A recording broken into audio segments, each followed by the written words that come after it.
say okay. Oh yeah. You have to give consent for the recording. I give consent. Good, because we didn't want to catch all that stuff off camera about you saying like Mein Kampf should be taught in high school or read in high school or something like that. Yeah. So, anyways, we're live. What's going on, everybody? Or we're not live. We're pre-recorded, but we're recording live right now on a Wednesday night. Yeah. You already know what it is. It's Nooner Nation, the for Nooners by Nooners, and I'm joined tonight by Joel R. Benner. What's up? Hello, everyone. The second half to Iconoblast. I don't know, award-winning cinematographer in Hollywood. Yeah, I won like one award once. Yeah. Hey, you still get the title of being award-winning. Yeah. Nominated for a big award once, but didn't win. I lost to the artist. But it's okay. The artist. Midnight in Paris. Oh, gotcha. Yeah. Yeah, what's going on, man? Thanks for having me on the show. Yeah, thanks for coming on.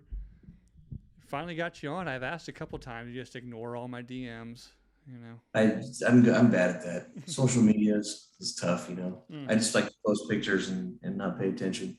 Yeah. Well, your pictures. I don't pay attention like I do on the show on Iconoblast. Yeah. Well, typically I've done Iconoblast with you, and it's not so much that you don't pay attention. It's just you're not in the right sobriety to focus.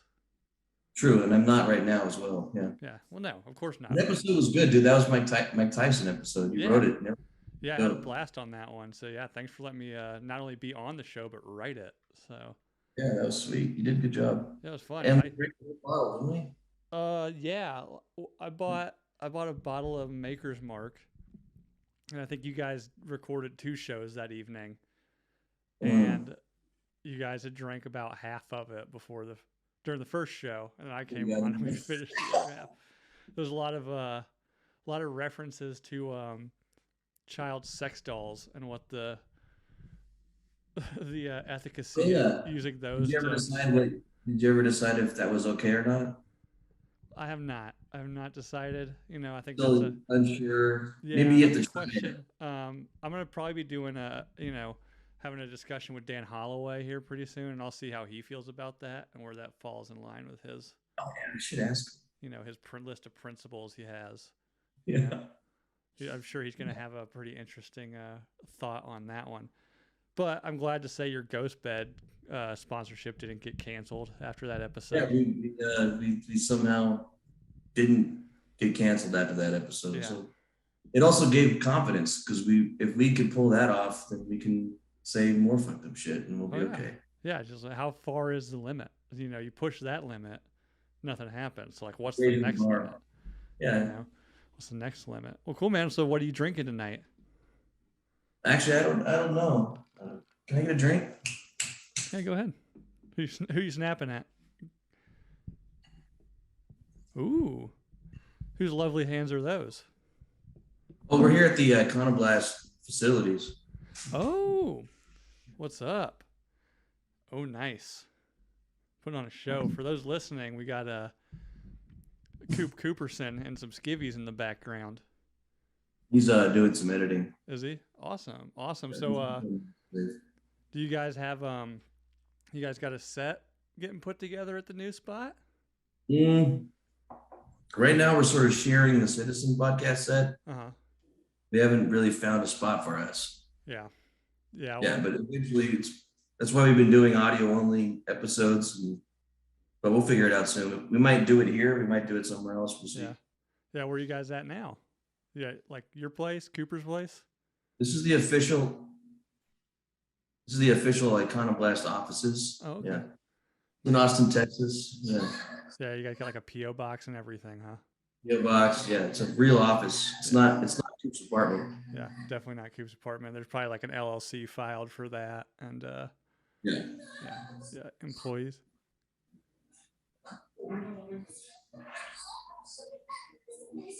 What is he doing back there?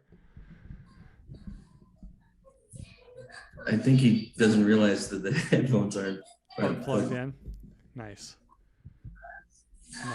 Well, I'm glad Coop's gracing the screen. Is he back there watching porn or something? I can't tell. It looks like animation of some kind. Oh, okay. Okay, so like anime porn or whatever they call that. Probably something like that. Japanese tentacle porn. It's how he gets in. That's how he prepares for Gets his the writing. creative juices flowing. Yeah. Yeah. Well, dope, man. Dope. Again, thanks for coming on.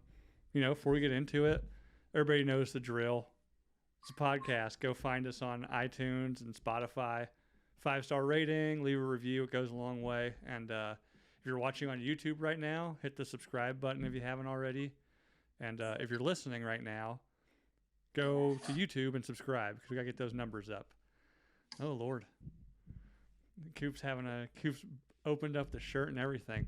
So my episode last Thursday night, I did a Zoom in show. Yeah, with who? Just whoever wanted to Zoom in, because I didn't have. Oh, everybody! I remember when you did. I saw your post about that. Yeah, and stupid me, thinking the internet is an innocent place. Put the Zoom link in the description on the on the YouTube channel.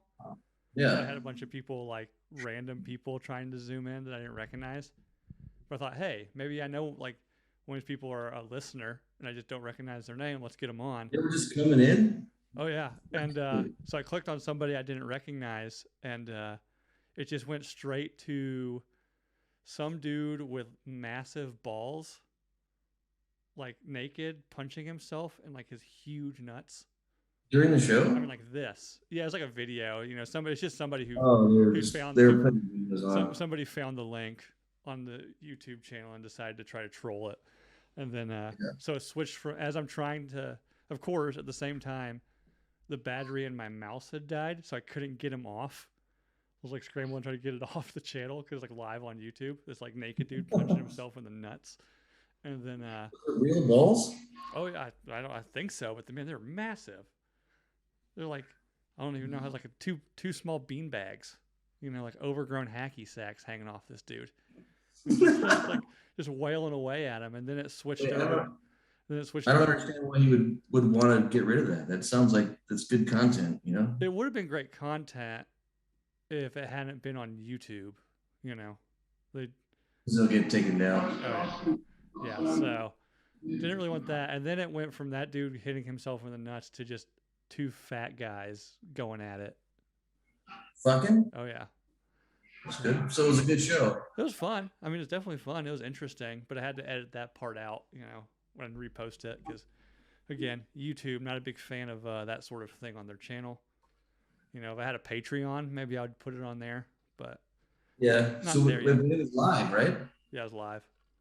Who else was in there? Who got to see it? In the live chat, there was a bunch of people, pretty much everybody, Gigi, Jessica, Ruben in there? Ruben was there, yeah. Reed.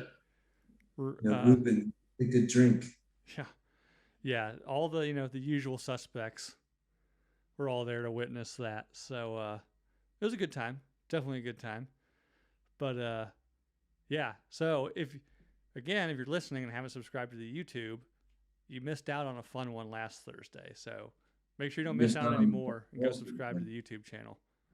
So I had to edit that, as I'm sure you guys have probably had to edit quite a few things out of episodes before. Oh yeah. Well, there is something to it when if you're doing a show and you have the power to edit, you can kind of try more things and push the boundaries a bit. Like, I don't know if you noticed the Mike Tyson show we did. There was little conversations. I try to take out as least as possible because I think it should be real. Right. But once in a while, something gets said that's a little too much. It's good to have the power to pull it back. Yeah. That evening, we also, went on some pretty deep tangents, so I can see just for like continuity. This show's doing great. It's got good numbers. It's one of the top 10 shows. Well, so. I mean, it's Tyson, man. Who doesn't like Mike Tyson? Sure. Dude's insane. Also, like one of the most forgiven people on the planet. Yeah, that's what we were talking about that. Like, how did he pull that off? People just love Mike Tyson, man. I don't know how to explain it. It's just seems to be a nice guy who just maybe didn't take no for an answer one time and went up in jail. Where, if you haven't listened to that episode, go check out Iconoblast and the Mike Tyson episode. He, while in jail for his rape conviction, he allegedly got a prison guard pregnant. So, you know, interesting guy with a very interesting story. But another interesting guy with an interesting story is the guest tonight, Joel. So I'm nothing like Mike Tyson, not even close. But maybe one day I'll get to that level of accolades. Yeah. Well, I mean, minus the punching your wife thing. Hey, he did say that was the best punch he's ever thrown. So, you know, we've all been there. That was Mike Tyson that said that? I thought that was Floyd Mayweather. No, that was Mike Tyson. He was the best punch I ever threw was like in his book he wrote a couple of years ago. He said he only hit her once because she provoked him to do it, but he said it was the best punch he's ever thrown. So, again, most forgiven man on the planet. Yeah. But yeah, so Joel, you're originally, if I'm correct, I think you're originally from California? Yeah, I was born in Ventura, California. Gotcha. Born and raised mostly in that area. Well, I lived up and down the coast of California for most of my life, and then moved here to Austin 2 years ago. Yeah. I think I first met you like a couple days after you had moved to Austin for the Super Bowl last year. Yeah. That was a wild night. That was a good time. Yeah, I remember that. I was like, this is my new job. Okay. Yeah. That was the first time I had ever been to the studio, and I thought the Uber dropped me off in the wrong place. It's a little sketchy outside. Yeah. Yeah. So it's kind of like, I don't know where to go. So I thought maybe I had the wrong address, and then as I'm texting, there's no outdoor sign. Yeah. And that's officially over. So the old studio didn't have a outdoor sign. So it's upstairs in an obscure place above a coffee shop. So and at that time, I think it still had the door still had the information for the law firm that was there before. So probably. I was like, I think I got the wrong address. So as I'm trying to get a hold of Giorgio to see where the hell it's supposed to be, he comes flying into the parking lot, about runs me over. There's Giorgio, and then I see you and Coop carrying camera equipment in, and I was like, who are these two guys? Don't recognize them. But yeah, it ended up being a fun night. So yeah, that was good. Yeah, that was my first time meeting a bunch of people, and who was there? Tansy was there. Tansy. God, who else was there? I was still kind of just in the zone of hey, I'm supposed to be doing my job. I need to be professional. Yeah, no. Trying to stay sober. It didn't work, but yeah. Tansy was there, Boston Joe. I think Hot Bob had just started recently as well, because that's the first time I'd met him. Oh, was he around that time too? I thought he'd been there for a longer. Maybe a little while, but not a amazing amount of time. Or there was that one dude who got a presidential pardon from Donald Trump. Do you remember that guy?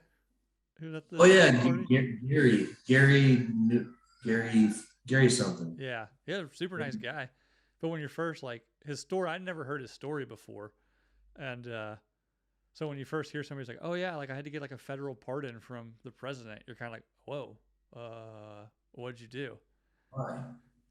Yeah. Yeah. Did you ever find out what he did? I know what he did. Yeah. It's actually kind of apparently I asked my brother about it because he works in Washington, and it's actually kind of a famous case. He was a border patrol agent that I don't want to misdo the story for the guy, but he got accused of being a little too rough with some people crossing the border or something, and they kind of threw the book at him.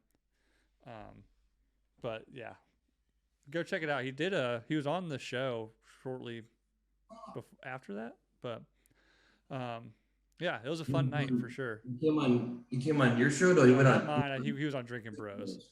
So Gary Brugman. Something like that. Gary Brugman. I follow him on Instagram. He seems cool. Yeah, he's a nice guy. Who else was there? There was the big comedian, the black guy who was just 7 foot tall. He passed away recently. What the fuck was his name? He was funny, dude. Yeah. He got on there. He was laying on that ghost bed that they had in the middle of the frame. And to this day, I've never seen a human consume that much alcohol. He could drink. He drank like a case of beer and was doing shots. He literally drank an entire case of beer. Was there. And then he was I think he was smoking weed with Yandel outside. It was wild. And other things? Yeah, maybe. And then who else was it? Xander. Xander was there because he was freaking out. He was. I remember. I didn't know who he was at first, and he was freaking out over it.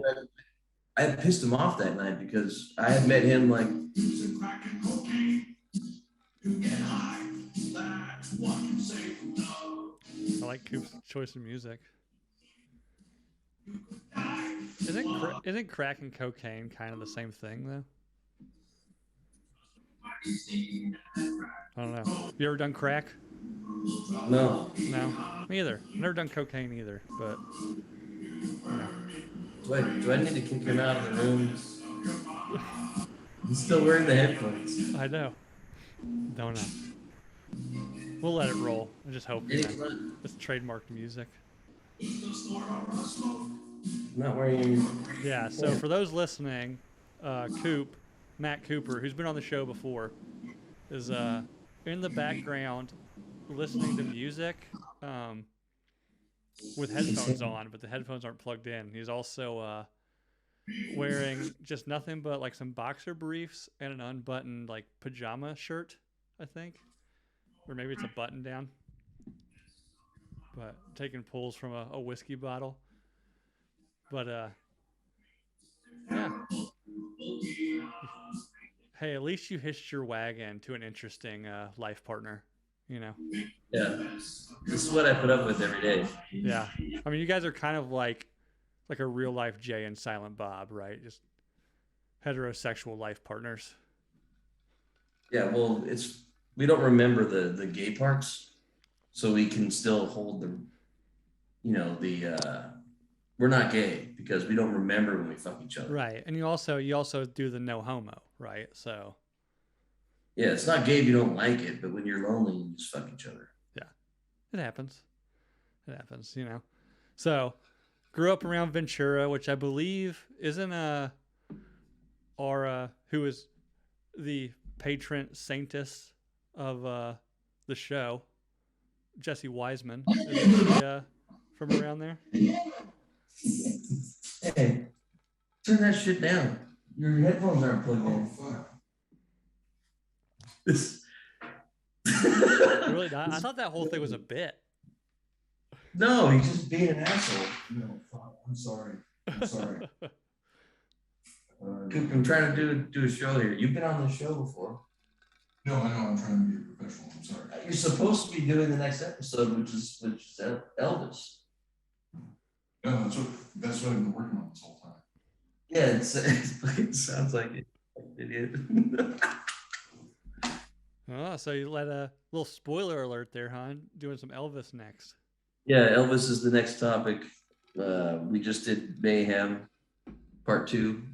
Yeah. I got through about half of that today at work.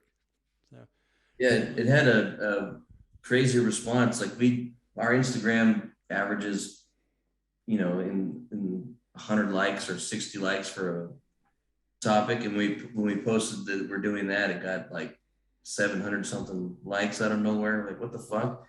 And all these metalheads have been coming out yelling at us, pissed off at us for our opinion, which is awesome. Yeah, because you know what? I've had some people reach out to me about I'm too crass or whatever on the show. And my wife actually doesn't that bother you? I was like, no, that just means they listened. It just adds to the numbers. Yeah, exactly. So if you're pissed off about what you're saying, at least you know they're watching. Did you see the new Elvis movie? I have not. I haven't even seen the new Top Gun yet. So, have you seen the new Top Gun? Yeah. Sorry, man. Like, moved into a new house. No. How old are you? 34. Then you watch Top Gun. Yeah, I've seen the first one. Well, then you should see the second one. I will. I just got to find time to do it. I got new house, right? Moved into a new house, 2 kids. My dad passed away like a week ago. So it's been busy. It's been busy. You know? Bunch of excuses. I know. He passed away on Father's Day. Like, what the fuck? Thanks, Dad. You know? Wait, did he really? Yeah. There's a lot of jokes you could make, but my condolences to your father on Father's Day. That's fucked up. Yeah, thanks. He'd probably appreciate the jokes, but yeah, it was time. He was sick for a while, so yeah, is what it is. And Coop, again, for those listening, Coop is progressively getting more and more naked in the back. Does he do this like every night? Yeah, this is normal. This is just how he does things. Like, so what do you think he gets up to when you're not there? I'm gonna just angle his monitor a little. Doing research. So stupid. Oh, What's on your monitor, Coop? Angle that. I can't see it. Yeah, angle the monitor this way. What's he doing? He can't. Julius. If you saw it, it is anime porn. You were right. I figured. I mean, he seems like the type. It's not anime porn. Coop. It's called hentai, okay? Okay. The reality of it was, hey, I'm doing the Nooner show. Can I come over and use the office room that you use? Mm-hmm. And he's doing this to fuck with me right now. Here, Joel, look at how Elvis stole music from black people.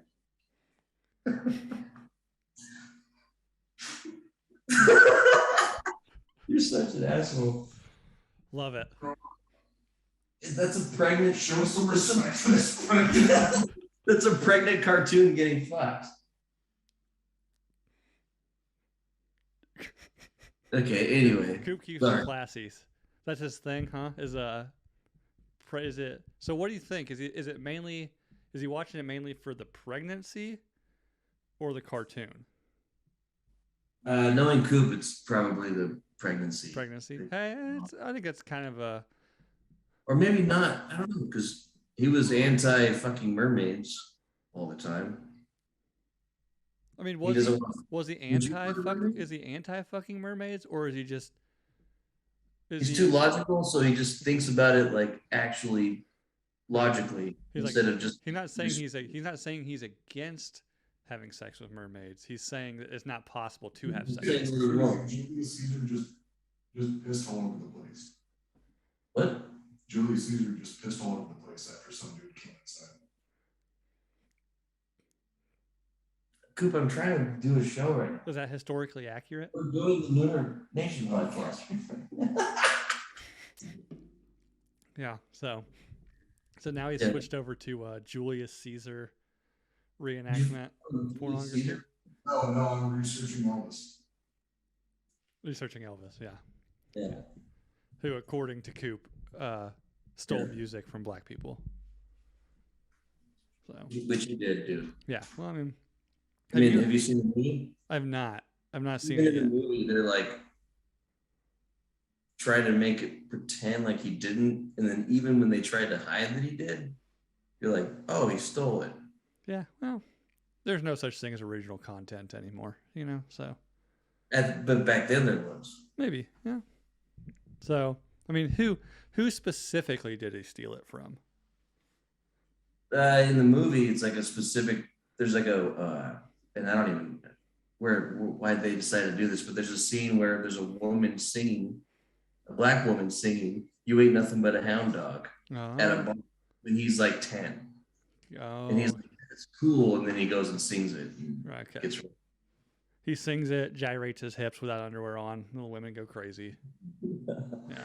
Yeah, and then sleeps with a bunch of 13-year-olds and everything's great. Yeah. Well, I mean, it was a different time, Joel. Different time, yeah. Different Back time. then 16 was okay, but Yeah, I think didn't Jerry Lee Lewis like marry his 13-year-old cousin or something like that?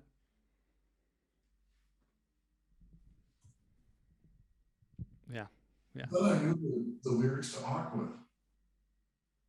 this is what everyone thinks I'm the fuck up on the show. This is good for everyone to see. Coop's the fuck up. Yeah, yeah. I think he just goes to some dark places sometimes, I think. Yeah. So, but as a cinematographer, what'd you think of the Elvis movie from like a technical standpoint? Oh, it was lit beautifully, but the camera work was too intense for me. I think I'm getting old. Oh yeah. Well, like too much movement or Just flying cameras for no reason. oh yeah. Like every time it cuts to Vegas, it cuts to the sign that says Elvis is performing live, and it does like a Michael Bay spin and a zoom in and a zoom out and a flip up. Then it flies through a window and then flies into the casino and then flies to the room. Gotcha. And then sitting there doing nothing. Yeah. Huh. Didn't like it. Okay. And what about Top Gun? What was your thoughts on that? Loved it.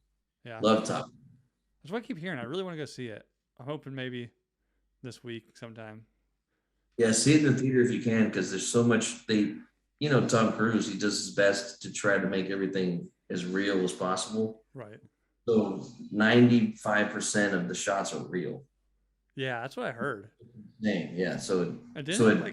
Didn't he actually like fly the jet in some of the shots? Yeah, he trained and became a professional pilot. He's trained in like 4 or 5 different planes. So the shots of all the other pilots are fake because they didn't train like he did. But I don't know if they are all real, but almost all of his shots are real. He actually does. He did that in Mission Impossible too, with the helicopter scene. Yeah. He actually did a fucking nosedive and the flips and all the crazy shit himself to get those crazy wide angle shots where you can see his face and you can see that he's actually doing the stunts. I appreciate that. Yeah. Yeah. We should probably do an episode on Tom Cruise at some point because he's out of his fucking mind. I mean, I don't know if you want to do that. Scientology's going to come after you. We can take him. Take the Scientologists? Yeah, we can handle them.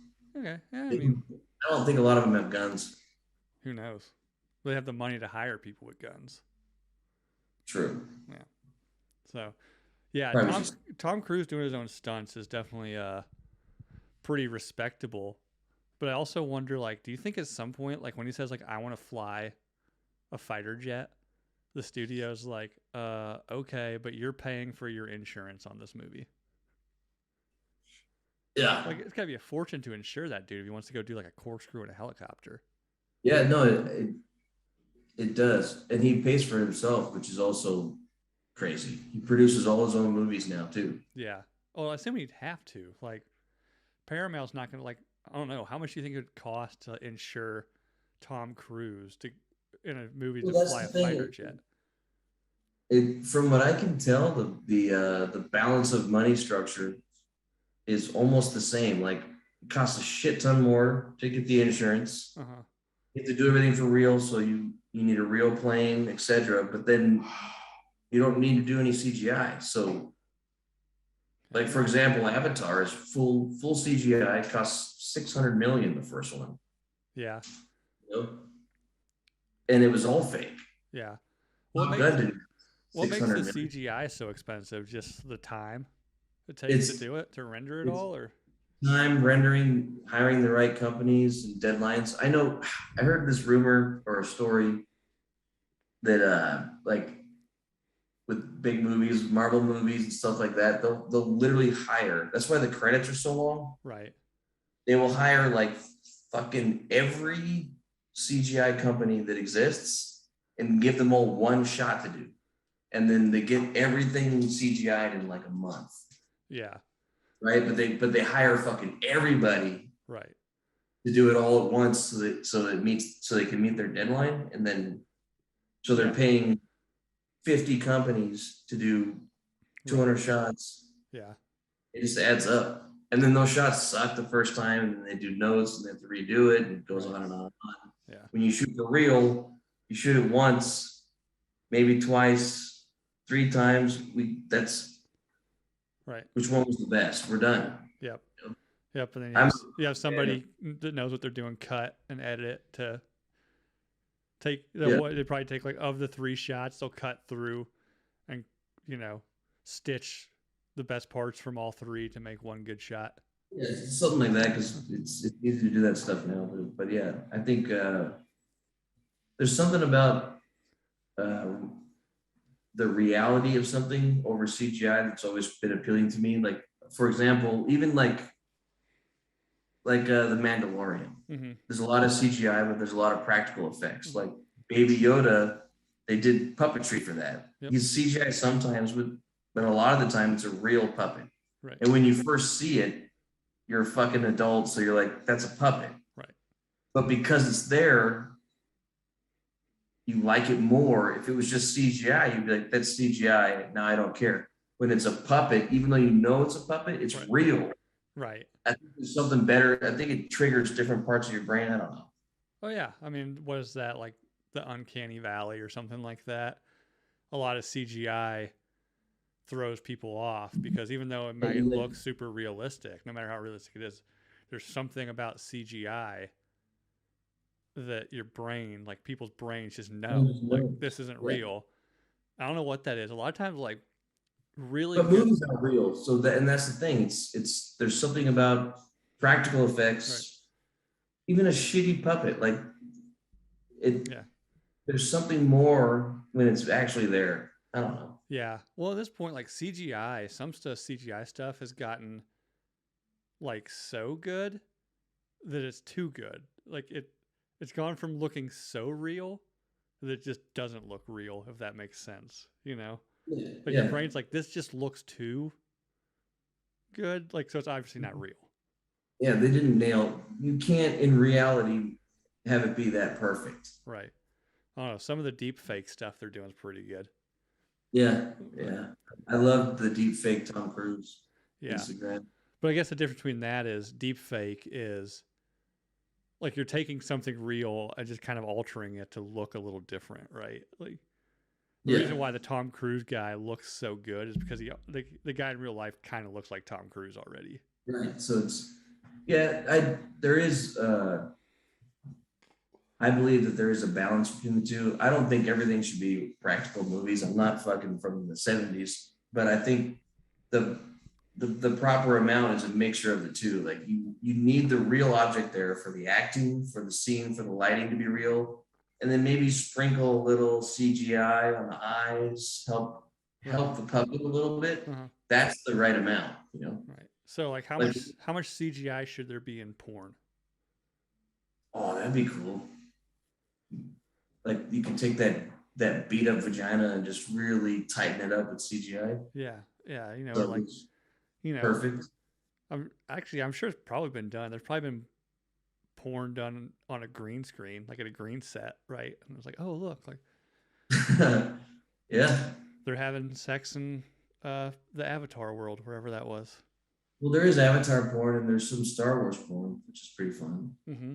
It's like a lightsaber battle, and they're like, "I can't kill you, but I will fuck you." Yeah. Yeah. You ever done any work in porn? No. I'm close. I've never shot porn myself as a DP.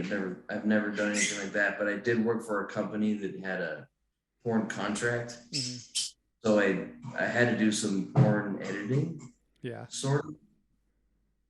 But it was more like cataloging. It's really complicated to talk about, but basically it was before YouTube. It was actually there was YouTube coming out and this other company, and they were doing like their idea was 7-second clips playing on a screen that looked like a TV, and it would just play 7-second clips. And if you saw something you liked, you click on it and it would play a 30-second version of that clip. And then if you like that, you click again, you can watch the whole movie. Right. But they never wanted to do porn.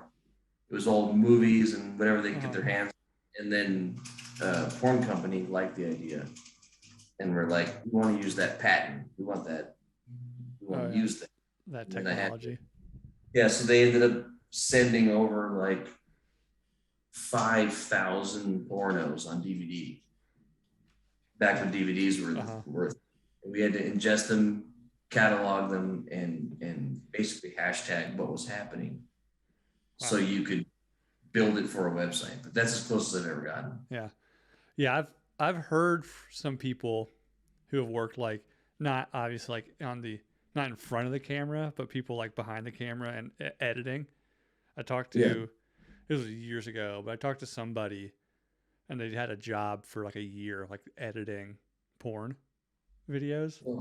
And he said it was like, it's actually like he had to quit because he just got like super depressed and weirded out by it all the time. I got depressed. I was just sort of cataloging porn. We had a team of 20 people that I was in charge of, and everyone was just cataloging porn, and everyone had to pee every 20 minutes. Like, so just the place turned into a place where you knew the bathroom was everyone was jerking off in there, you know? Yeah.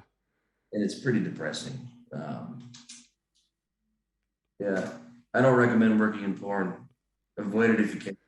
Yeah. And with OnlyFans now, like, why would you ever get into mainstream porn? You know? Yeah. I think hopefully I don't know. Maybe it'll change. Mainstream porn seems to be falling away. Same like movies. Yeah. Like big movies, all that's left is Marvel movies and Tom Cruise. So.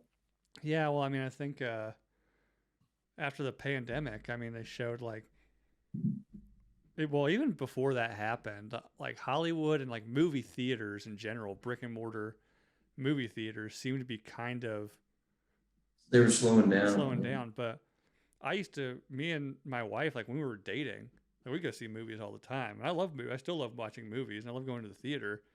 But it almost got to the same thing as like going to a football game on a little smaller scale. But it's like, shit, if we want to go see a movie, that's like, you know, by that point it was like $15 a person. And you're like, yeah, it just turned into like a kind of, and also we'd be like, well, instead of just sitting in a movie theater, if we're going to go out, especially once we had kids, you know, if we have somebody watching the kids, like we're not going to go sit in a movie theater. We're going to go like have drinks and have a night out kind of thing. You know? Well, you've gone to the Alamo Draft House, yeah?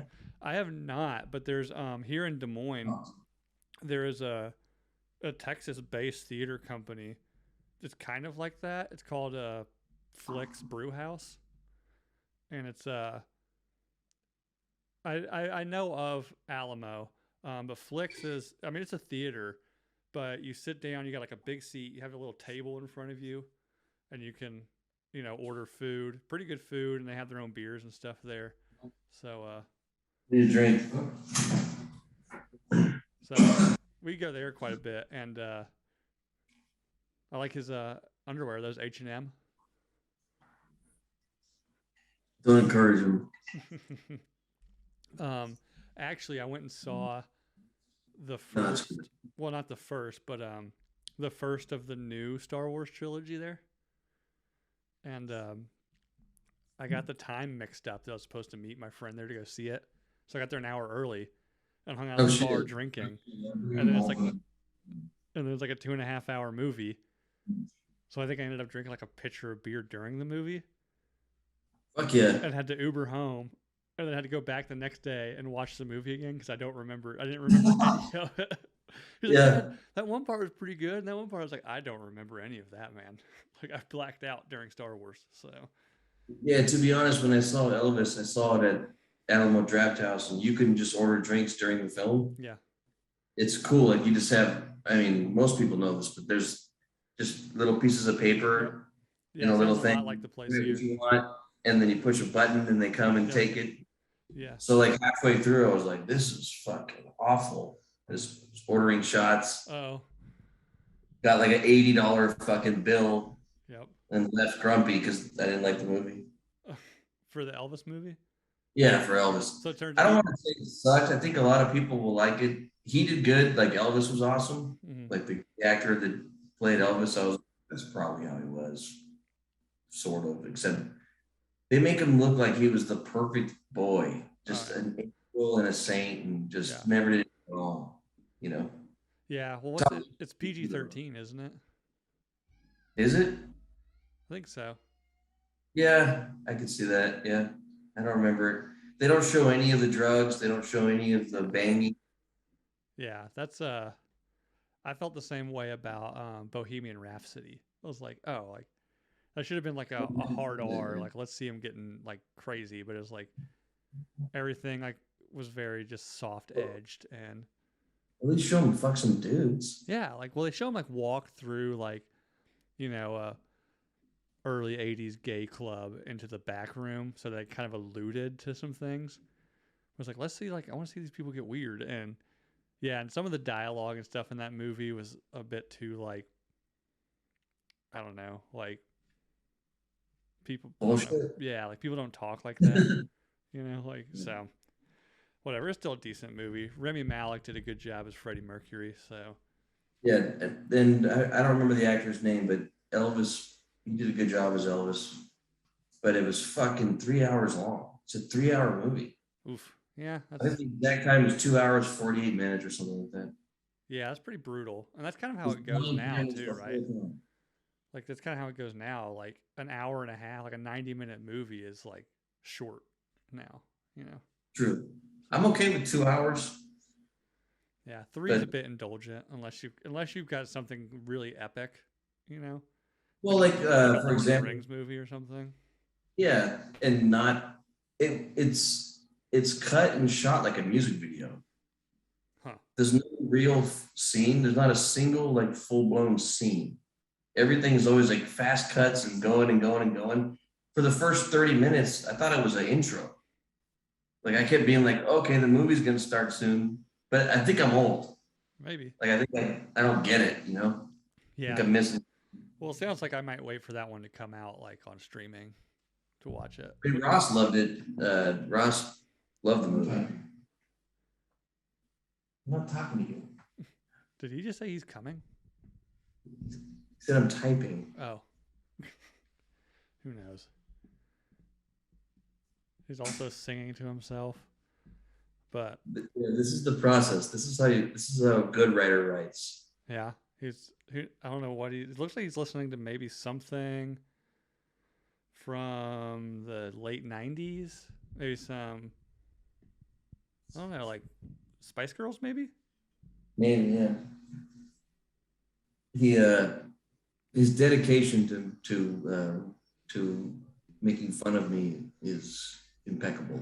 Yeah. I'll give him that. Yeah. So how did you two meet? In California? Yeah, we met in California. We've told the story on Iconoblast back in the beginning, but yeah, we met at Amgen, it's like a pharmaceutical company that makes drugs. Yeah. I think he said you guys were both security guards or something, right? Yeah. And that's not a job for me. I just losing my mind, and you have to I worked night shifts, and you'd have to stand at a door for 16 hours. Made good money, but it was just like, fuck. Yeah. Night shifts is brutal to begin with. Yeah, and he worked it was building 27. He worked in the lobby, and he got to wear a suit. I was in like full blown security outfit with the flashlight and the big belt and the whole fucking thing. And I just started throwing shit at him because I was fucking bored. I would walk around the offices, and people would have like little jars of candy on their desk, and they'd be like, take that, eat that, eat this. And then there's a bridge that went like the lobby was big, and then there was like a mezzanine or a bridge that went across the top. And I would see him down there, and I would throw shit and then hide. And then when he was smoking a cigarette or something out back, and I walked out there, and I was like, hey, sorry about the candy thing. I'm just bored as fuck. And then we smoked a cigarette together, and he fucking hated me. He thought I was fucking annoying. Yeah. And then I kept fucking with him, and he was in a metal band. So we became friends. Yeah. Well, I mean, that's how a lot of relationships start like that, So, yeah. Yeah. Pretty common. Someone's annoying. Yeah, pretty common. Someone's in a metal. And now you know his coffee order, so. Yeah, chai latte, soy chai latte with the shot of espresso. Yeah. See, does he know your coffee order though? No, No. doesn't care about me. Yeah. Again, pretty common in most relationships. One-sided. It's a one-sided deal. Yeah. Yep. So, but yeah. So again, there's at the top, award-winning director of photography. Correct. Yeah. Yeah. So, what award did you win, and what movie? It's a cinematography award. I think I got 2. I don't remember. And then I was nominated for a Spirit Award, which was the biggest I got in the movie industry was being nominated for a Spirit Award in 2011, up against the movie it's called The Artist, which was it was like a black and white film that came out where they were like recreating the 50s like plays and dancing and shit. Yeah. Was it? And then the other one was Midnight in Paris. Yeah, I gotta look it up real quick who directed it because I can't remember. Midnight in Paris, was that Owen Wilson? Yeah. Okay, and then The Artist, was that a foreign film? Woody Allen. That's why I had to remember it. So the Spirit Awards are like the Oscars for independent film. Right. And when I was there, you have to sit at a fucking table. I couldn't even afford a fucking suit. Everyone's wearing suits like you're at the Oscars, and I was in like a black sweater and a white t-shirt with jeans. Yeah. And forgot to The Artist. Yeah. And so I was nominated up against those motherfuckers. And what's his name? Seth Rogen was the host of the Spirit Awards that year. Okay. I had to do the whole thing where they cut to you like, Ed nominated for Spirit Award. Nice. Did you like wave at the camera, or were you just kind of like, whatever? Oh, when it cut to me, I was like, didn't know what to do. I watched it like 4 times afterwards. I'm like, fucking hell. Yeah. That's why I wear sunglasses. Yeah. Because I have a problem hearing everywhere. The budget for The Artist was $15 million. How is that considered an independent movie? Yeah, it was fucked up. We were nominated for the movie that we made was called Bellflower, and we got nominated for the Cassavetes Award, which is for any movie under a certain amount of money, and then I got nominated for cinematography for it. And yeah, I think the budget for independent films to be considered independent back then was like 20 million or 50 million. I don't know. Our movie cost, we spent 17,000. Yeah, that's what I'm looking at now. It's the budget for it. Yeah, so we were able to tie 17,000. Yeah, we were able to tie with Woody Allen and The Artist when they had millions of dollars and we had 17,000. Yeah. Yeah, they had. What would that be like? 100 times the budget almost. Yeah. So, which basically what it means is we weren't supposed to be there. We were a bunch of fucking lunatic kids, you know. It wasn't. So, is that where you met Jesse? Yeah. Doing that. And I was going to say, speaking of lunatic kids, one of them was Jesse, and a lot of people know her from RPR. And, yep. Ross. Yeah, from and Ross Patterson Revolution and Drinking Bros and Broettes and just the Drinking Bro Nooner community in general. So yeah, the only woman that could wrangle Ross Patterson. Yeah, she was in it. That's I met her back then. That was we shot in 2008. It came out in 2011, and we've been friends ever since. Yeah, released at Sundance. Did you get to go to Sundance? Yeah. We went to Sundance. We kicked Sundance's ass. We had 4 shows at Sundance, and we sold out all 4, and that's how we got the movie sold. And then it sold to Oscilloscope, which is a you know, a post house, not a post house, but it's like a record label for movies. Right. It's just a company that paid us money, and then they released the movie in theaters. We had a small theatrical release, but it's the cool thing about Oscilloscope is it's owned by, at the time, Adam Yauch, who was MCA from the Beastie Boys. Yeah. So basically the Beastie Boys thought we were cool, bought our movie and put it in theaters for us, and then made us travel the entire country, going to film festivals and all this shit. Like Jesse went with us. We were on this tour, and it was. I mean, we were kids back then. Fuck, we were in our early 20s. Yeah. With no idea what the fuck was happening, and just kind of just doing what we were told and drinking too much. Of course. Of course. Yeah. Yeah. I mean, yeah. If you filmed it, well, if it released in 2011, I mean, yeah, that was 11 years ago. So. Yeah. But yeah, it box office, you had 172,000 box office sales, so you 10x your budget. Yeah. No, we made the total actual budget up to now is somewhere around 2 million, I think. Gotcha. So where can people go find that to watch it? You can watch it's everywhere. It was on Netflix for like 6 years.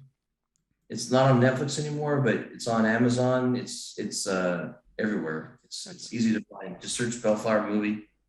Yeah. And my name in it is Joel Hodge, which we could talk about that if it's important. Sure. If it's not, you don't have to. I just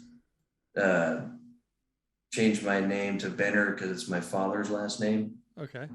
And I was raised by my mother, and my father wasn't there for me as a child, but then he's been there for me as an adult.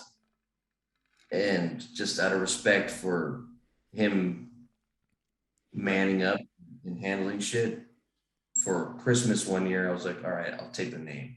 Oh. And I went to Benner as a Christmas present to my father. So that's all it is. Oh, nice. It was a nice gesture for sure. So you guys still stay in touch? Every day, yeah. He texted me today with a quote from a short film I made like 20 years ago today. Be right back.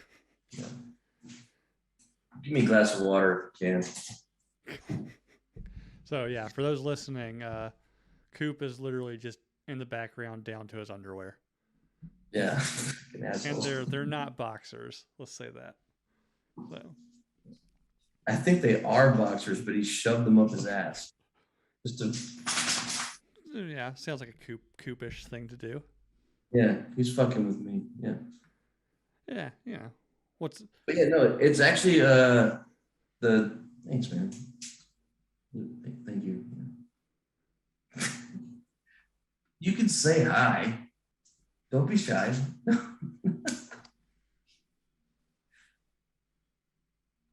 Oh Lord. Okay. I don't even. Is he throwing dick helicopters at you now or something?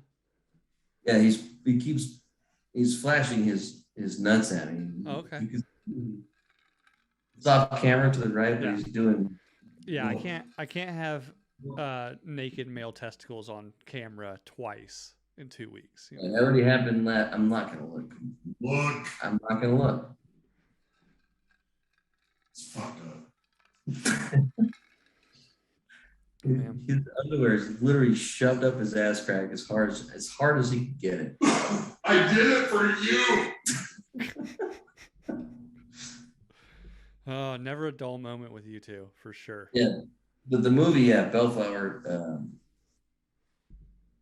It's the reviews. The common consensus are right down the middle. It was 50-50. So I would say watch it, but you're going to hate it or you'll love it. There was nobody in the middle. When people watch it, they're like, that sucked. I don't get it. This is like some bullshit. And then someone else is like, this is the best movie I've ever fucking seen in my life. And that is how that movie went, you know?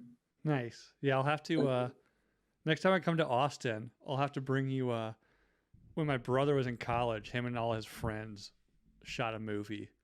I think the budget for that was probably like $2,000, but it's called Meat Camp. Yeah. It's black and white, and it's I think there actually might be an IMDb page on it, but it's like teen summer slasher movie. They all go to go party in some abandoned camp, and some super religious incest family kills them all.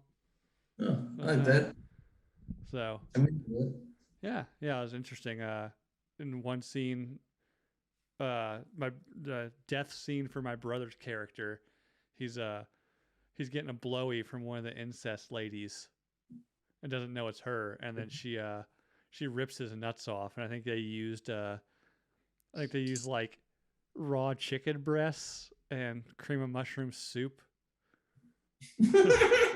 to make the nuts dropping on the floor of the cabin kind of thing. Okay. That's So, nice. yeah. Yeah, it's fun. I'll have to bring the DVD down. It's a good one. So I'll watch it. yeah, you don't have to. I'm just joking. Yeah. But Like Bellflower will still randomly. I'll get an email that's like, "Hey, Bellflower's playing in this theater for one day." Like it still gets played. Like it played in Austin like 6 months ago at I think at Alamo at one of the smaller theaters yeah, or at some theater, and it plays for one day, one time, and then it goes away. oh man, it was in Austin. They should have had you and Jesse go out there. Yeah, well, they don't even know. Like I was in Tennessee one time, and I was just randomly there for a job. Like I before I did the podcast and got hired by Tetherball and stuff, I was working freelance as a camera operator. So you get random jobs all over the country if you're good at it. Mm-hmm. And I was on a job in Tennessee for a week, and randomly I was walking down the street, and there was this small theater, and it was playing my movie there. Nice. And so I walked over there, and I was like, "Hey, you guys are playing Bellflower here?" And they were like, "Yeah." And I'm like, "I shot that." And they're like, "What the fuck?" And they got the manager, and I was like, "Hey, I'll do a Q&A if you want. Like, what? Right.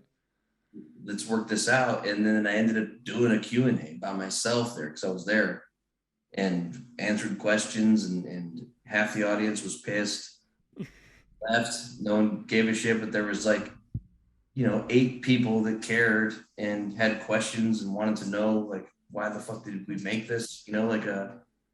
Bellflower was something special because it was a bunch of super young, dumbass motherfuckers that cared about something enough that it worked out, Mm-hmm. And Jesse's one of those people. And, Yeah. And she's by far the best actor in the movie. She carried the whole thing, but I think she's embarrassed about it a little bit. We all kind of are because we're so young. Right. It's like for us now that we're old, it's like watching your like high school prom or something. Oh, yeah, I can see that. But I mean, to be fair, I can't even watch my own episodes of this show. So, Yeah, I have to watch them one time every show, and it's always embarrassing to hear myself talk. Yeah. This show, I'll be in the chat when this comes out, and I'll be embarrassed. I always turn the volume down where I can't really hear what I'm saying because I'm a fucking idiot. Yeah. Typically, when I have to do, we typically do this live, but I wanted to have you on. I think you're traveling tomorrow, right? Yeah, tomorrow with Dan Holloway. Yeah, are you guys going up to the lake? Yeah, we were supposed to do it last weekend, and it got canceled. And then now we're doing it again, but we're not. We were trying to fly, and all the flights got delayed. We're driving to the airport, coming back home. My flight got pushed to the next day. It was a nightmare, and so we just canceled the flights. And now, because Dan, he's like, "Fuck this. Yeah. We're gonna drive there." So yeah, I'm gonna be in the car with Dan Holloway for 10 hours. Yeah. Fun.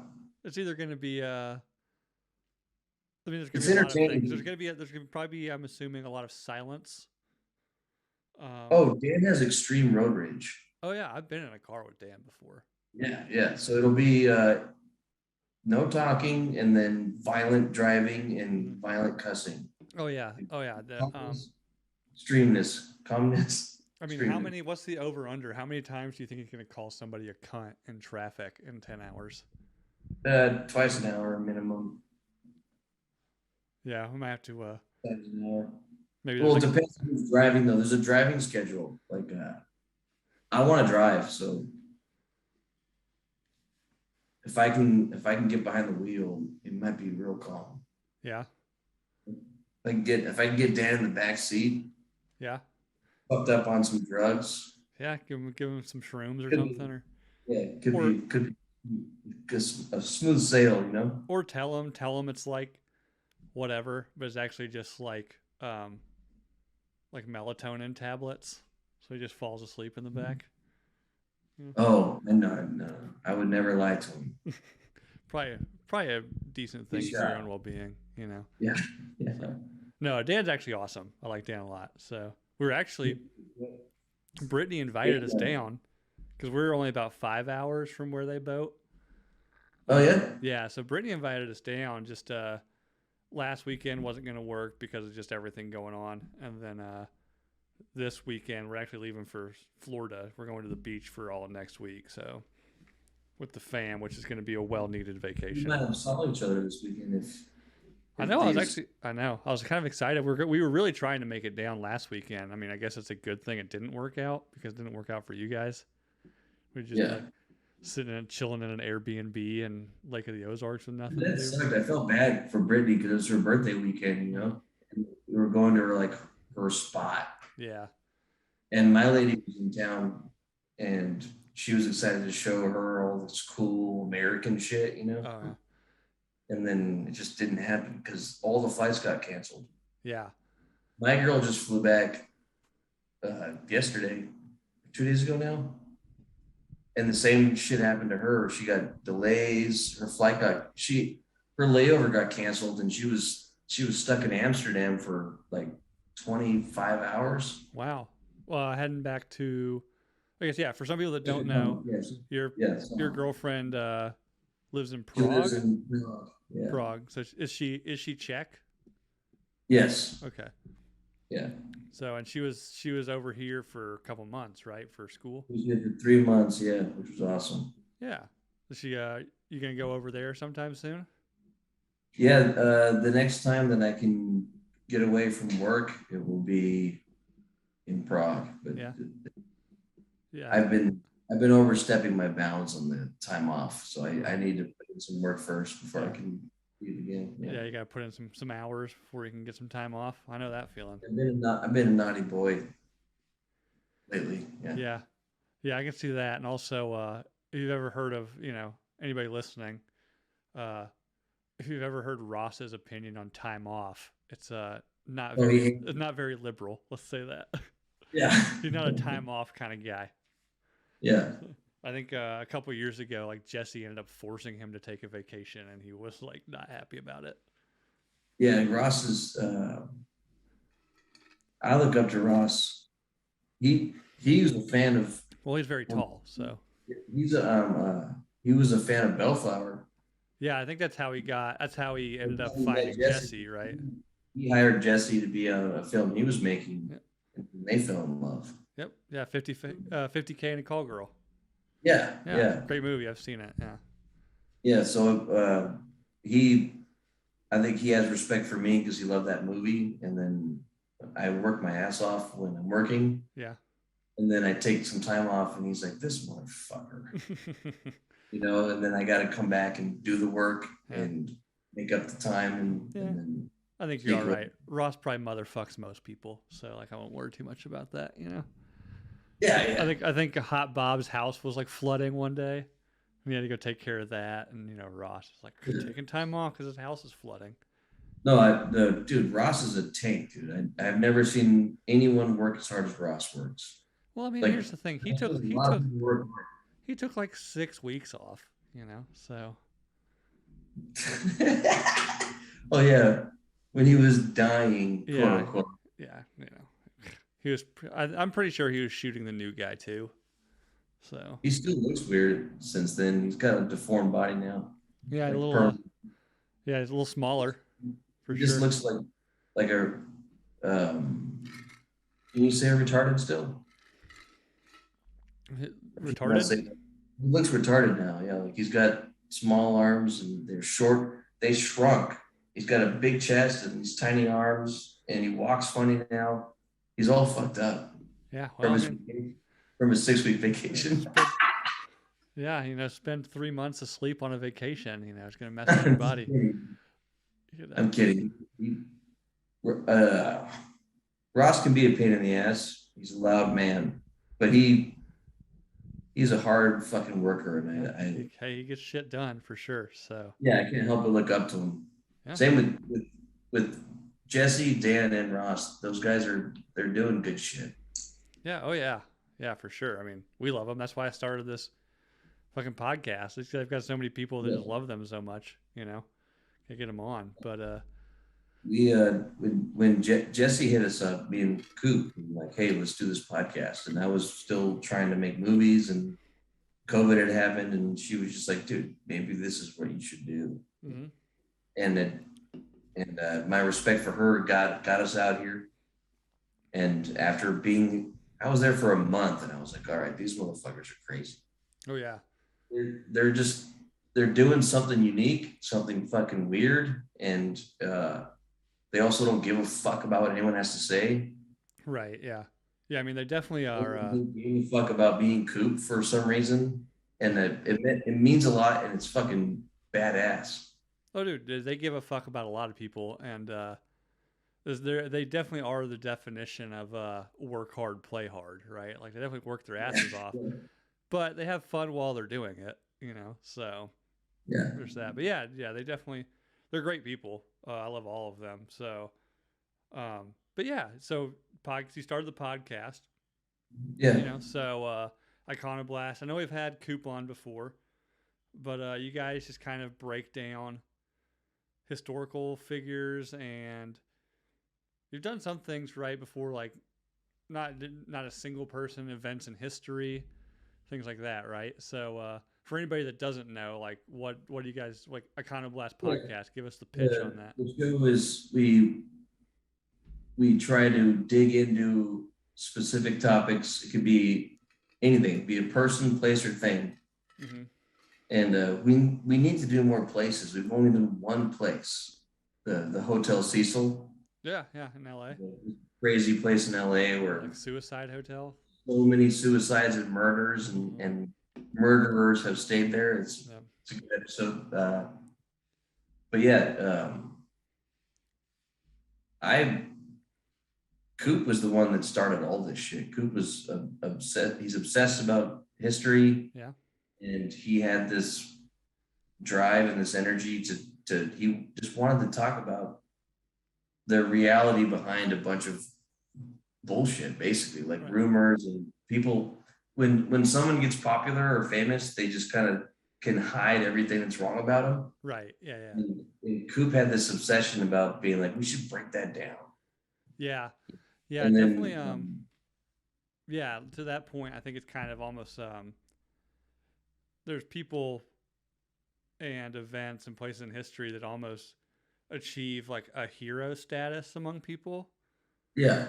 But behind all that, there are some things like, hey, like Mike Tyson, for example, awesome guy, but there are some things he's done in his past that are kind of fucked up, Yeah. Not that you're saying he's a terrible person, but like, hey, here's the story behind this. You guys did like 13 episodes on Julius Caesar. Oh, he loves Julius Caesar. Yeah, that's his boy. Yeah. But no, I think in the beginning the goal was to crush anyone that was hiding something nasty. Gotcha. But the show now we're at 86 episodes, I think, and it's more become this weird thing. Like if you sit and listen to all the shows, you'll there's a lesson in there, and the lesson is everyone is fucked up. Oh, yeah. Everyone does their bullshit, and we used to in the first episodes we're like, fuck this one fucker. And as we grew up, we realized that everyone is fucked up. So it's more like, let's try to find this understanding of how everyone's fucked up. Everyone makes mistakes. And what you want to analyze is, what did they do that was fucked? And then what did they do to fix it? Like, I feel like we keep talking about Mike Tyson, but I think Mike Tyson has so much forgiveness because he still to this day feels guilty for what he did, and is on this monk journey of he's trying to help everybody. Like he knows he fucked up, so he's trying to pay back. Yeah. Like I listen to his podcast, Hot Boxing. Yeah. podcast. It's good. He's dropping knowledge now, which is insane. Like he's made people cry on his podcast. Yeah, I've listened to some episodes. He does. Yeah. So at first, I was like, we'll see how this goes. But it's Some of them surprising. are, I mean, to be honest, some of them are fucking annoying and bullshit. But once in a while, they get into they'll go down a rabbit hole. He's been through so much shit that he can actually help people be like, hey, before you shit out of your wife, maybe you should do this. Yeah, for real. Yeah. It's a fun one. And again, if you haven't seen it, go watch that episode. Mike Tyson is crazy life story, fun, and also Iconoblast is fun. I had a blast on the show. I had a blast writing it, and I'm actually not that I've had a ton of free time lately, but I've got two more episodes for you guys that I'm kind of writing. Oh shit, yeah. Yeah. So with what are the topics? I'll tell you off air, but I don't want to give anything away. But one is a happy accident, and one made an animated mouse. So. Okay. Yeah. I think I know who one of them is. So, but yeah, it was definitely fun. You're not drinking anything. Do what? You don't have a drink. Yeah, I do. I just finished a vodka and limoncello LaCroix, and I'm about halfway through a red grapefruit ranch water. Okay. So. They're both hidden behind your set, so I didn't know you were drinking it. I started feeling. You know, they're not sponsors. So you know. We do a shot together. Sure. Is it hard to do? No. Give me 1 second, and I can. Let me see timestamp here. Wait, do I have to do a monologue or something while you're going? No. What I'll do is I'll just go grab one, and then since this is pre-recorded, I can timestamp. So give me 1 second. I'll go grab it. Ain't you pretty in the face? What's your sympathy? I'm just banging with my dick in my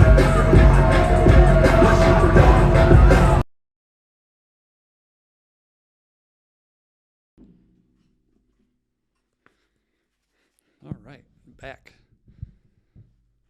Fix everything. You got a good look at my getting up from the desk in my gray sweatpants with no underwear on underneath. Yeah, almost like food. Yeah, the ladies like it.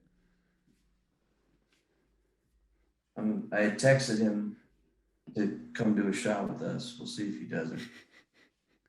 He's dipping his sack in your shot right now. Probably. But while we're waiting on him, what's been your favorite episode or topic you guys have done? Like if there's like one episode you'd point new listeners to, I know you've got 80 something now, but is there any that stand out in your head? Obviously there's any show with Jesse. Right. They're fucking amazing because Jesse's super fucking awesome and she can lead a show like a champion. So they're just super entertaining episodes. And then I would say the Viking series with Josh Barnett. Those were, the Josh Barnett episode is our most downloaded I was episode. Gonna say, I bet you that one probably did really well because I was in my office, like my full-time office job. Yeah. And I walked past some guy's desk and he was watching that episode. Really? I was like, oh, do you watch Iconoblast? He's like, I just now started. Like, it's awesome, but like, I'm a big Josh Barnett fan. He's on here. Yeah. And I was like, yeah, I know those guys. Like, I did an episode, and he like completely freaked out. He's like, do you listen to Drinking Bros? I was like, yeah, I've been on the show several times. So. Dude, that's awesome. Yeah. But yeah. Yeah. I would recommend the Viking series. Like, if you want to watch it, we make playlists for the series we have. So there's a playlist series on the channel. It's the Drinking Bros History channel on YouTube. Yep. And then you go to playlist. There'll be Vikings, and it's a 3-parter. Josh is on 2 of them, but that dude, he's a former UFC champion, heavyweight champion. He is physically, he's like a beast, a monster. And then when you hang out and talk with him, he's an intellectual. He's smarter than fucking me and Coop combined. Well, I would degrade Coop's intelligence if we combined, but he's just a really smart guy and knows a little bit and a lot about almost everything, Yeah. which was fucking crazy. Like we were supposed to be talking about Vikings, and we spent half the time talking about Vikings and just half the time talking about life and all these different random theories and thoughts, and it was really cool. So I would recommend that. Yeah. Yeah. Any show with Jesse and the Viking series with Josh. Yeah. Well, those are both wrong. It's supposed to be the Mike Tyson episode with me, but we'll move past that. Well, yeah, that one that was weird because you were like covered in sweat. You were very afraid to talk about how you wanted to fuck a sex doll. Yeah. So yeah, that's how that conversation went, if I recall correctly. To be honest, though, that show is top 10. Like it's a really good episode. But I think if you're going into something new, it's it's a controversial episode. It was. I didn't mean to offend you. I wasn't offended by it. It was fucked up. Like we literally spent half the time talking about Mike Tyson, and then the rest talking about like pedophilia. So it's an intense episode. Let's be fair here. You're the one who kept bringing it up. It was my fault. Yeah. We were talking too much. We went through like 3 weeks or 4 weeks of just whatever the topic was, they were pedophiles. Oh yeah. And I was like, caught up in it and like trying to understand and break it down in a way where how do you fix it? How do you save it? Right. You can't. Yeah. Again, And then I found out the Chinese are making children's sex dolls. Yeah. Yeah. We'll leave it to China. And then that's all in your head, and then you say stupid ass shit. No, it was fun. It was definitely fun. I love going dark. Dude, there was a couple times where I was like, oh fuck, it's Bill. I think I pissed Bill off. I think Bill's really uncomfortable. No. Definitely not angry, not uncomfortable in a sense. It was a fun night. Some of the questions you asked were just like so fucked up. You're like, it was funny, but I was like, oh shit, like how do I answer this? Well, for one, we were all just drunk. Yeah. And I was like, how do I? And it was also like 2:00 in the morning, if I recall correctly. I was just like, oh. I just remember at some point it was like, wait a minute, we've been talking about Chinese sex dolls for about 30 minutes. I think I'm fucking this episode up right now. Yeah. No, it was a fun night for sure. I don't regret it. It was fun. But yeah, so is Coop gonna do a shot with us, or are we on our own? Yeah, what the fuck? Let me find Coop. We might have went to bed. Yeah, maybe. Uri, he's having a little private time on his phone now. Yeah. I can find him. Nah, it's all right, man.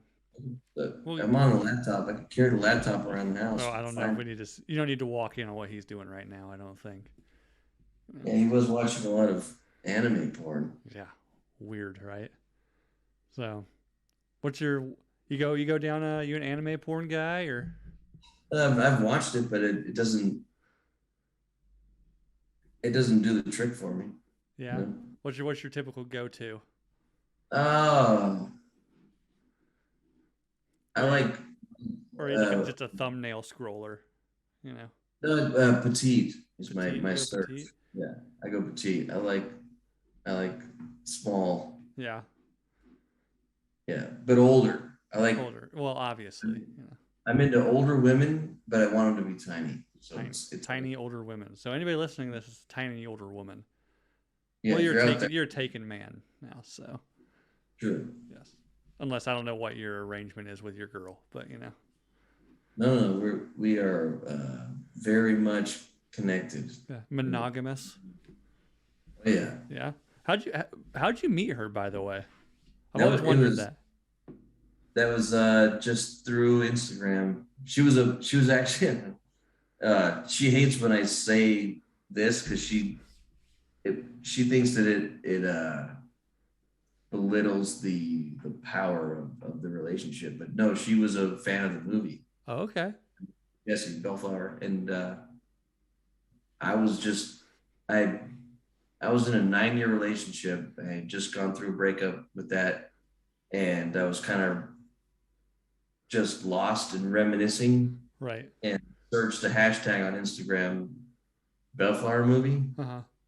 And I messaged every single person that knew of my movie, Uh-huh. and just to wonder why, or how did you see this? Because no one knows about the movie. It's super low budget. We made it for no money. We got into Sundance for 1 year, and it's not a big deal. But when you search the hashtag, there was all these people that were still posting about it 9 years later. So I messaged them all, and they were all dudes.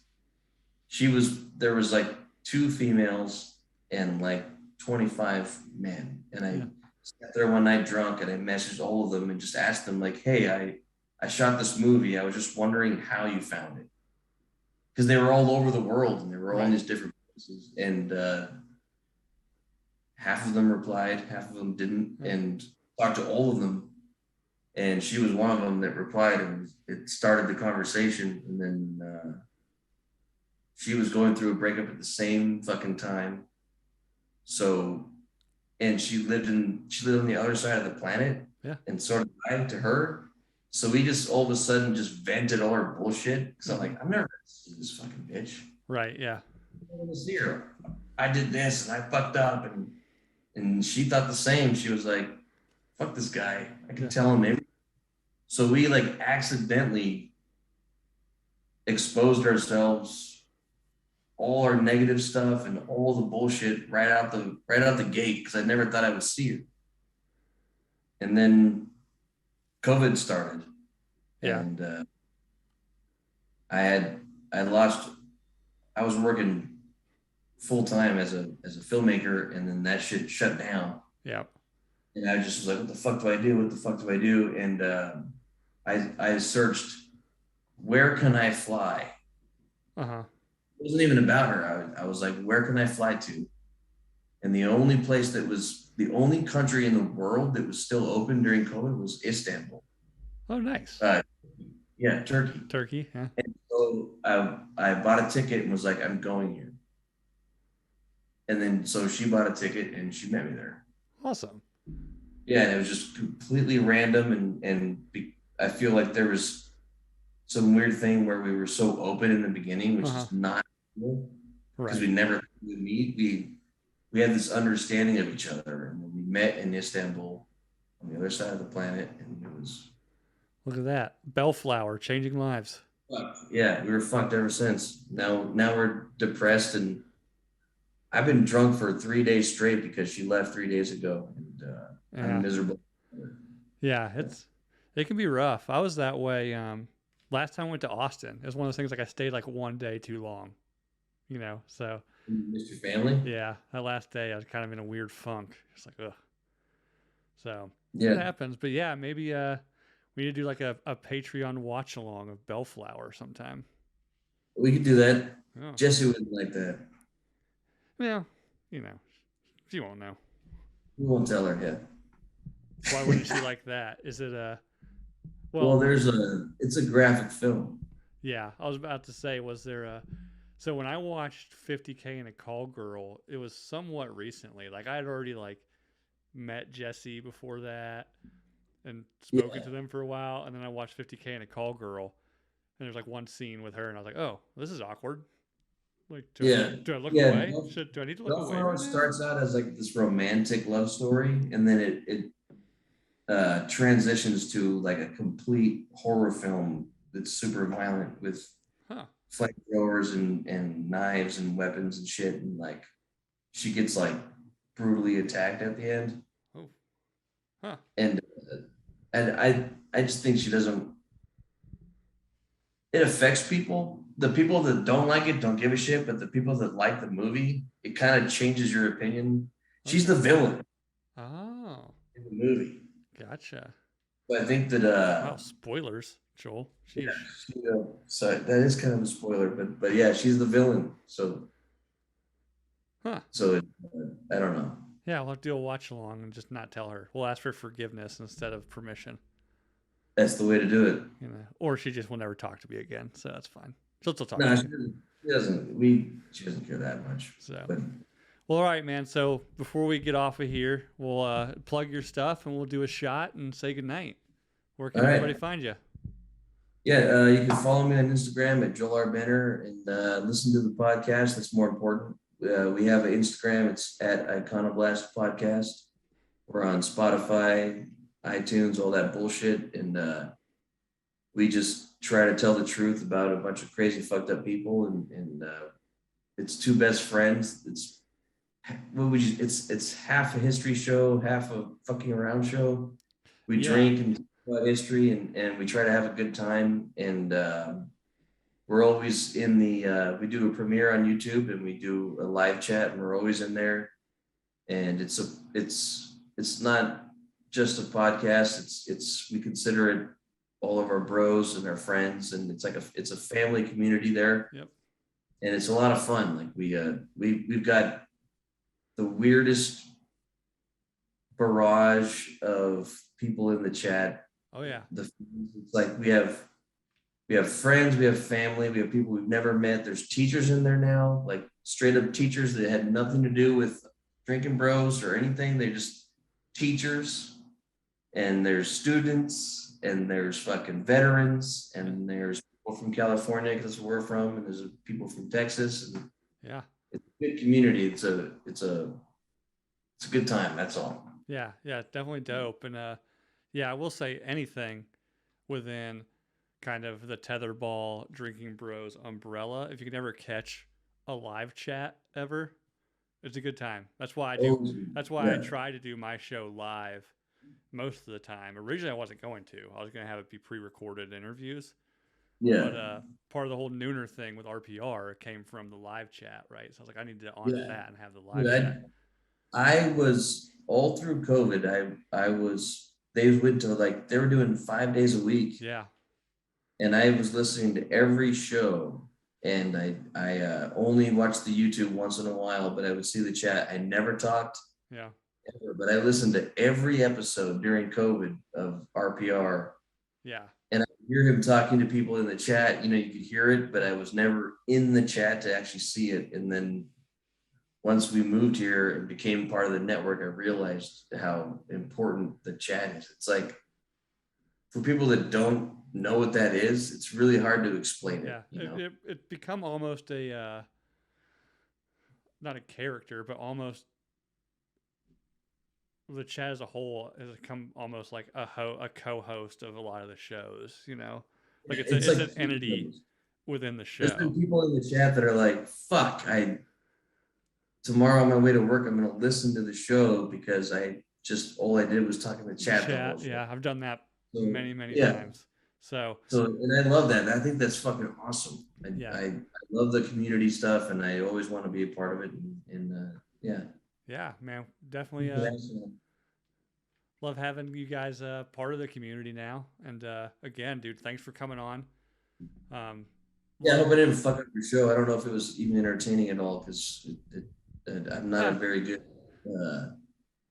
I'm not a podcast guy. I'm a filmmaker. Yeah. But when I talk with Coop, I can fuck with him, and I feel more comfortable. So I hope I did. No, it was good. And in reality, I mean, let's face it, this show's for me to just talk to people. So if you don't want to listen, don't listen. Yeah, I love the listeners. Don't unsubscribe or anything. Love all of you. But I like having fun conversations with people. That's why I started this whole thing. So it was a good one. So again, love you and Coop. You guys are awesome. You've always been great to me. So, thanks for that. And thanks for coming on. And let's do a shot and get out of here, brother. Oh, yeah. What do you got? A little whiskey? It's normally it's whiskey, but this is a shot of Tito. This is what Coop poured for me. Oh, nice. Yeah, I got the only thing I could find is some very nice tequila that my wife had stashed away. So it's George Clooney's tequila. Okay. Yeah. I typically don't do tequila, so it's a good thing I'm going to bed after this. So cheers, brother. Cheers. All right. Ooh, that's actually pretty good. I'm not even a tequila guy. Tito's, straight Tito. Tito's is good. Straight vodka is a little rough on the system. Yeah, I'm going to do a little sippy of this. Yeah, I don't blame you. No, don't blame you. Vodka is Vodka's a mixing liquor for sure. People that drink straight vodka, sip on vodka, I think are psychopaths. So, but let's get out of here. All right. The sunglasses. But yeah, again, dude, thanks for coming on. This has been Nooner Nation. I'm Bill Schofield. Thanks for tuning in. Good night. Bill Benner. Yes. That's what my name is. Yes. Joel. We'll just go Joel R. Benner. Yeah, my middle name's Ray after my grandfather.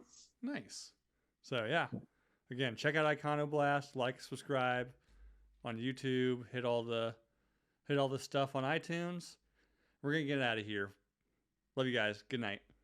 Yeah.